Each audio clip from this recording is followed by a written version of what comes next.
post-accident drug testing. What is your sense, Anna and Alistair? Should employers consider it? What are the benefits, and then what are some of the risks with post-accident drug testing? I think you have to define accident within your drug policy first. So obviously DOT has their own set of rules, and you're gonna do a post-accident drug screen in most cases within the right time frames.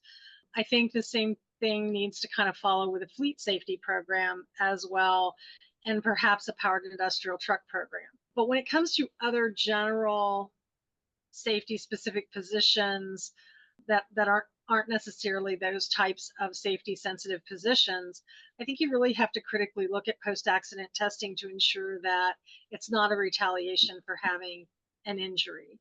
And usually, I recommend that you're looking at a random program or something along those lines, just to avoid the fact of, the only time you do a drug test is when somebody gets injured. Does that then become retaliation for an injury versus truly a drug screen, part of your drug screen policy and part of your accident evaluation? You can do that same evaluation very similar to the reasonable cause when you're doing an accident investigation to say, what are the steps that could have led to this accident. But that's kind of my opinion. I usually recommend that if you're really wanting to drug screen general population that isn't in a specific safety sensitive role, that you look at a very random program. And in some states, even with powered industrial trucks in California, you can, but it has to be a percentage of it has to be a random program, and it has to be a percentage of all of your operators within specific timeframes. It can't just be all of them. And I think we went through a period a few years ago where OSHA was not particularly comfortable with drug testing. They've revised that policy, and what the policy specifically says is if the testing is probative, if it's the conclusion of the test will be useful to an accident investigation, then yes, you can test.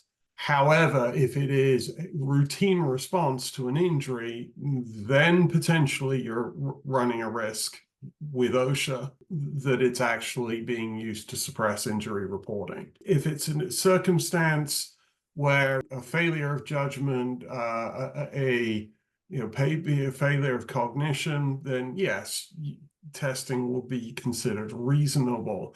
But if it's more likely related to a mechanical malfunction, then they may not be so comfortable with that testing.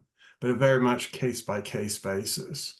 Typically, what I've seen is if it results in bodily injury, and then there will be a dollar limit on the amount of damage that has been done. I've seen $3,000 or $5,000. If there's more than that amount of injury, physical property damage, then is covered and should be tested under the post-accident process. And also if you're in a warehouse and forklift driver hits an individual, the tendency is to think the forklift driver was impaired, but perhaps the individual who was injured was impaired and shouldn't have been where he was. So those are important things to consider.